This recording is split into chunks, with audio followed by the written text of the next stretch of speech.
So,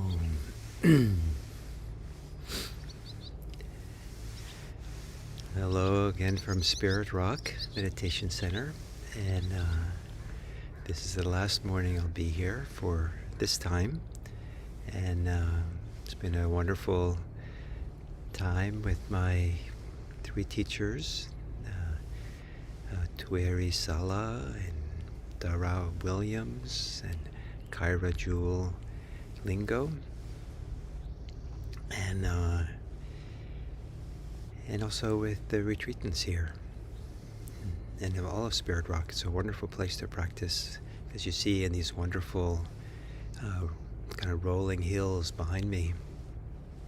We're nestled into these hills and spend much of the time when we have to go between places outdoors.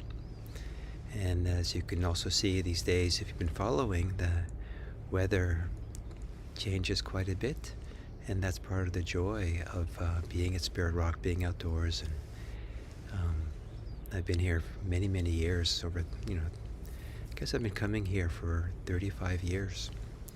And no matter what the weather is, I'm happy. Hot, cold, stormy. So, welcome to the meditation. And one of the characteristics, factors that come into play in meditation that stands out in highlight in the third jhana is equanimity. It becomes even more significant in the fourth jhana, but it already appears here. And together with mindfulness, with sati, awareness, and clear recognition, clear comprehension, sampajana, and equanimity.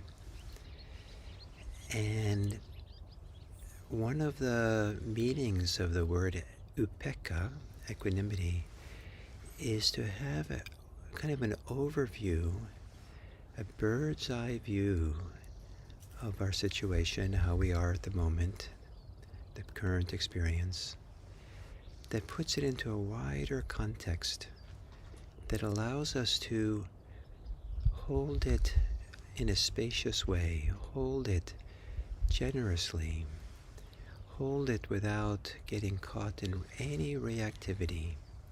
The reactivity of being for and against, the activity of translating the experience into a story, a prediction of the future,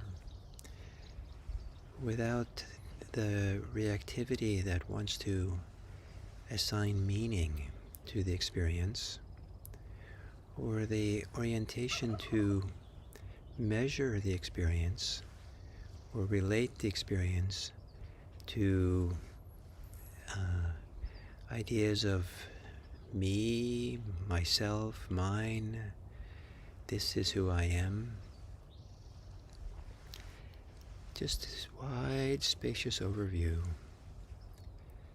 with no inclinations to have thoughts about who am I, what am I, where am I, because the overview, the broad perspective, the spacious, open perspective feels so complete, so satisfying, that none of the reactivity is needed. We see that, we feel that, we know that. For the time of the meditation, we understand there's something much better to do in this wide, equanimous overview that sees and knows, but allows each thing to be itself. And the metaphor for the third jhana that we talked about yesterday is lotus flowers. And in a certain kind of way, everything becomes a flower.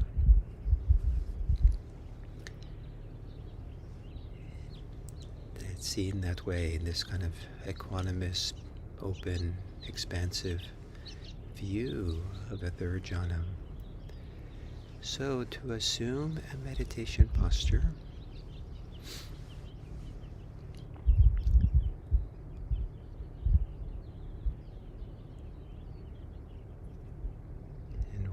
you're sitting, establishing your posture, see if there are small adjustments you can make that soften your posture, that settles your body.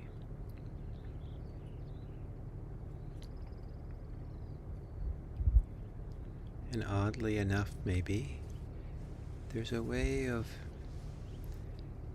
being well aligned in the posture that allows for a deeper relaxation. If we relax everything, seemingly, we can't relax the most.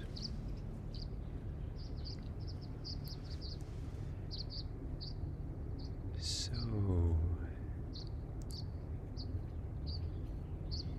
and if you haven't already, to gently close your eyes.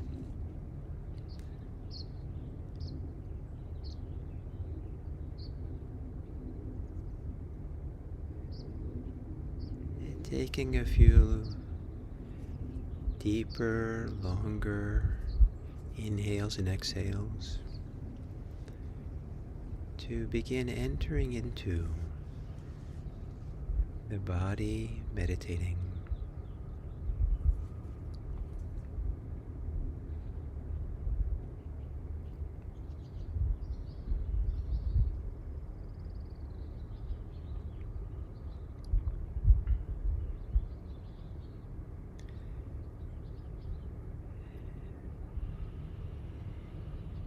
And letting your breathing return to normal. And to orient yourself around the body as if it's the body that's meditating. As if it's the body that generates awareness.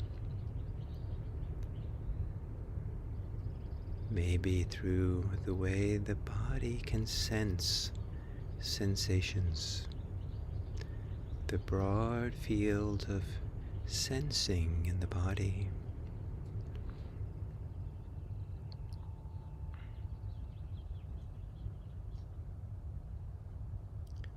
And in that broad field of sensing in the body, there's the movement, the sensations of breathing.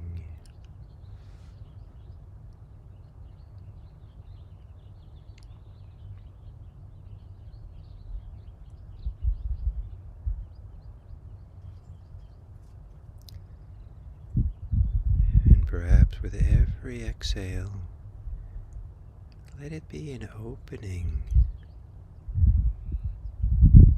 a widening of awareness through the body, open to possibilities, open to what's there.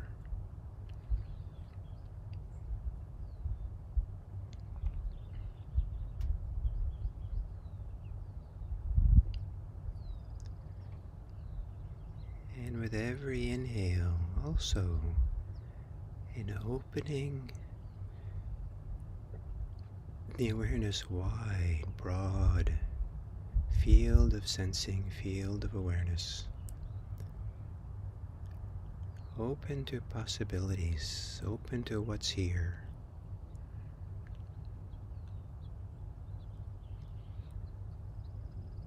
Without the need to think about it.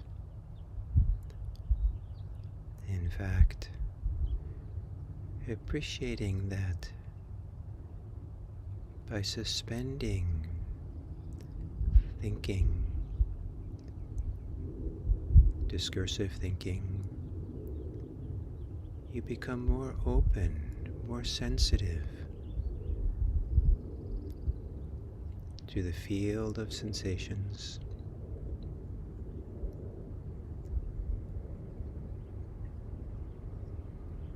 And the vast space around sensations, around your body, the space of awareness within which body meditates.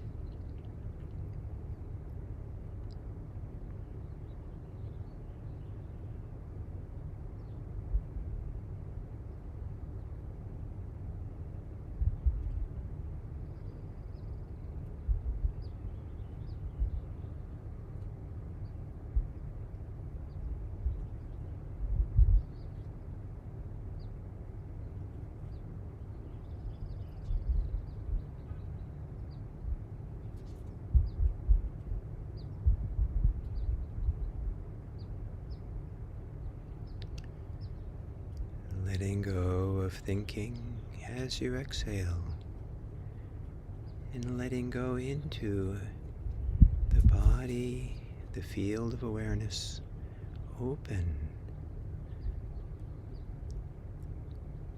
to a spacious field of sensing, awareness.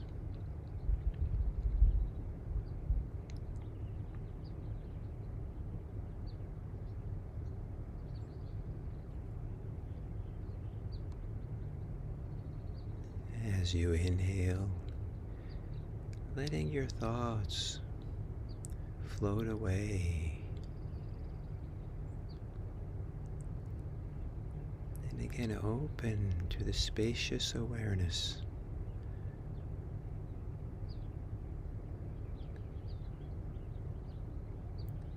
of what is here and now as the body meditates. The body senses,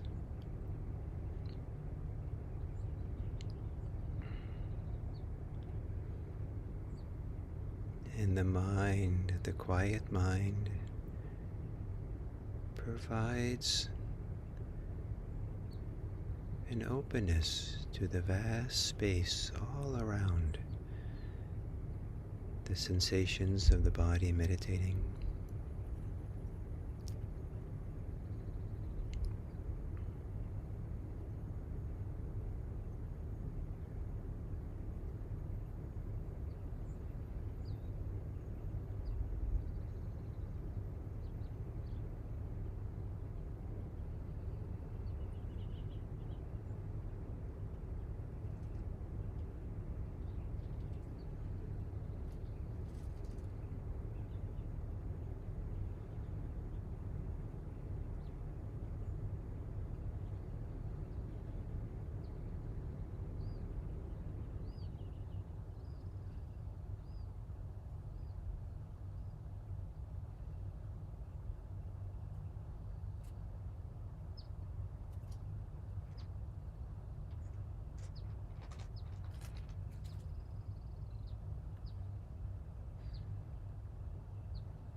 Just like the sky is not disturbed by a cloud that drifts through it, so the field of awareness is not disturbed by whatever is known.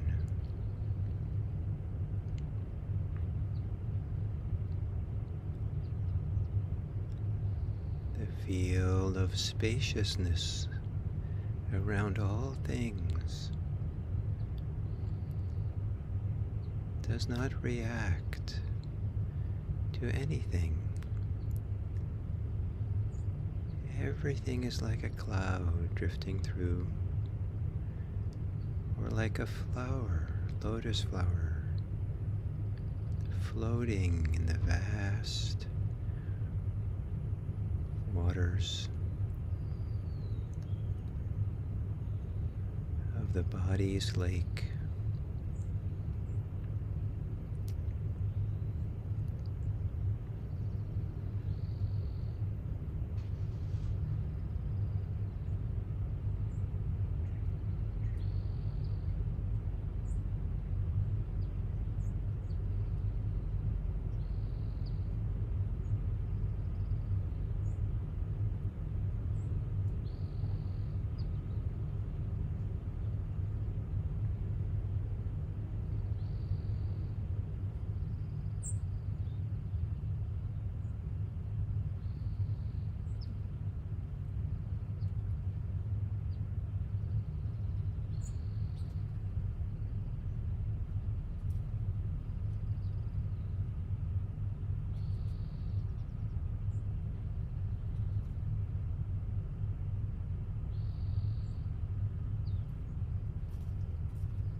of the qualities of the third jhana, for all the jhanas, is to abide, to dwell here.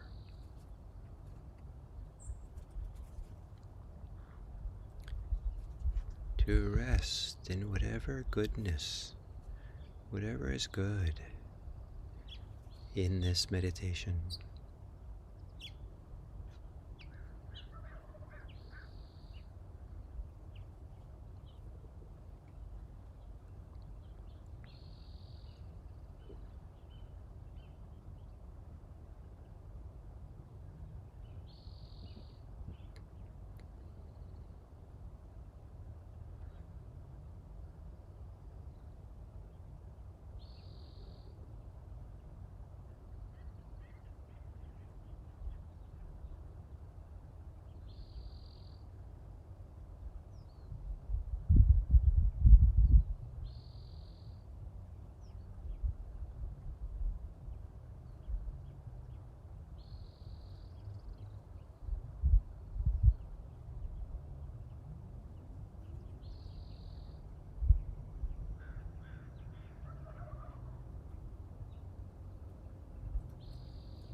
And to consider that whatever that's good in this meditation,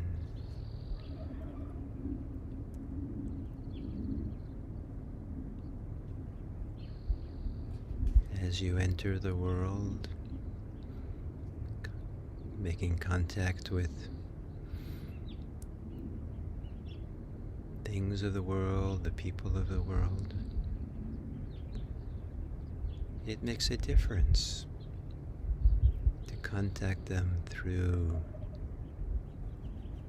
this field of goodness. It's very different than encountering the world and people through our field of reactivity and judgment.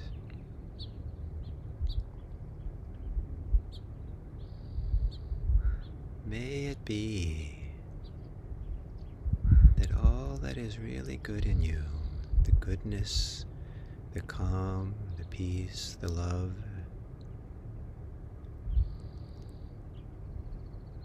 is in the forefront of how you encounter the world. May all beings be happy. May all beings be safe. May all beings be peaceful. May all beings be free. And may all beings be loved. Loved by the goodness of our hearts. And if it helps you to love more, no one needs to know you're loving them.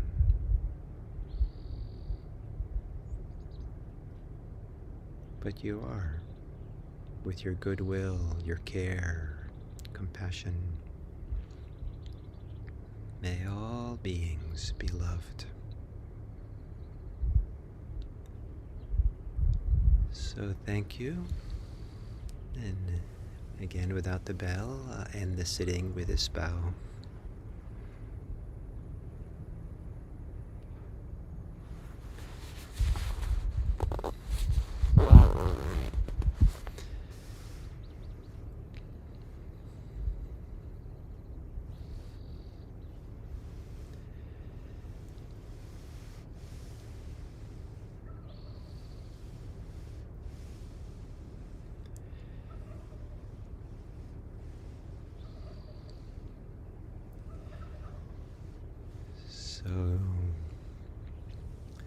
Hello everyone, and welcome to this next talk on the Samadhi series. And it's the third talk on the third jhana. And as we go deeper into absorptions, deeper into a unified, concentrated, absorbed state, the experience of our body begins to change.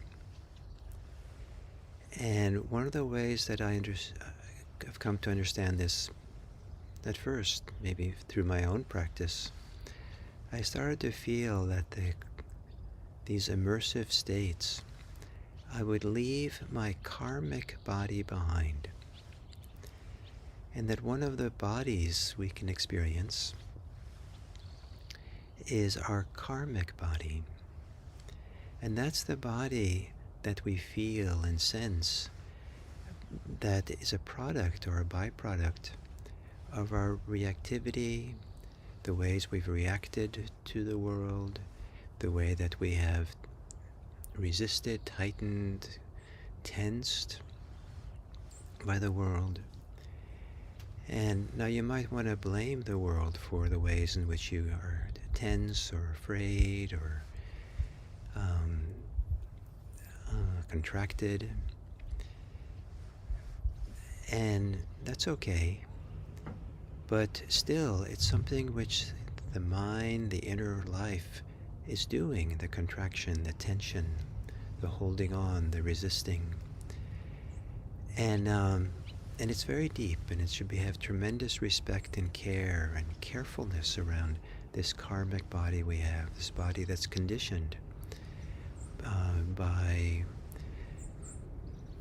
the regularity or the frequency in which we think the same thought over and over again. If you repeatedly think that you are somehow inadequate, it becomes kind of a self-fulfilling prophecy, because if it's repeated enough, it's just depressing. It just kind of drains us. And so that the drained body, I would call the karmic body. If what you love to do is to watch horror movies, and the excitement and thrill and liveness of being afraid, and you do that enough, and in fact you tell yourself horror movies in your own mind, then that you have a fearful body. The fear body is predominant. Some people live in their fear body. And that's I call a karmic body. It's a body that's somehow been shaped by the reactivity of the mind. And as we go through, as we settle and get more and more focused, concentrated, unified, relaxed, the ways in which the body is tightened up, tensed up, knotted up, held tight, become rigid, the fear body, the anger body, the desire body, the grief body, that things have gotten so conditioned that we're kind of like living, almost like we become that body. But that begins to loosen up as we go deeper into meditation. That falls to the side. That no longer is operating for us. And it's not a loss of who we are. It's like taking off a coat that has become overly heavy or overly hot as the weather warms up. We no longer need it. And sometimes this leaving the karmic body behind, the body feels very different. And the third jhana, one of the ways of understanding it, that it's a happy body, happiness body. That it's saturated. The body is filled with a kind of happiness where the karmic body is no longer operating. Sometimes I've called it the diamond body, the adamantine body, because it feels so clear and solid, but transparent all the way through, like a jewel. And sometimes in going through the jhanas, the posture of the body changes, and sometimes it gets very aligned, and sometimes you can actually feel the body aligning itself with the concentration. It's almost like there's an energetic force in the body that kind of lifts the spine, opens the chest, and you feel very present. And I call that kind of the karmic, I call that the diamond body. And sometimes some people might call it kind of an energy body that happens, because all that's left is this tingling, flowing, vibrating field of energy, seemingly. And so as we leave this karmic body behind, we're leaving behind the ways in which we've been conditioned by the world, by our own behavior, our own thoughts, by the influence of others. And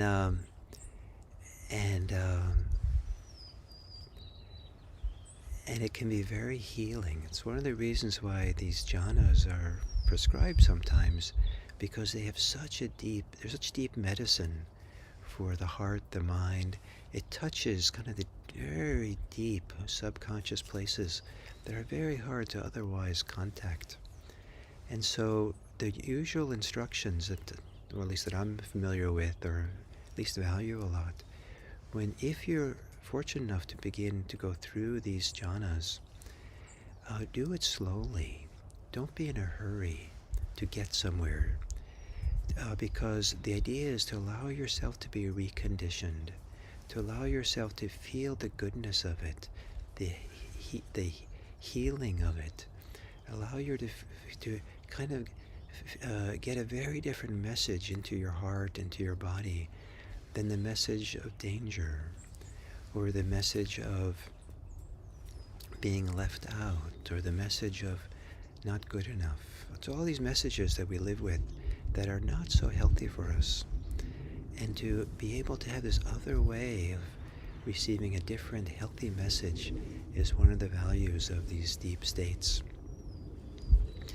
So in this happiness body of the third jhana, karmic body, conditionality, the conditioning we have, the reactivity we have, really settles dramatically. Then there's a lot less orientation potential for being reactive. And what becomes clear, what stands out and highlighted instead, is equanimity. And the equanimity that is not for or against something, that's not wanting or not wanting something.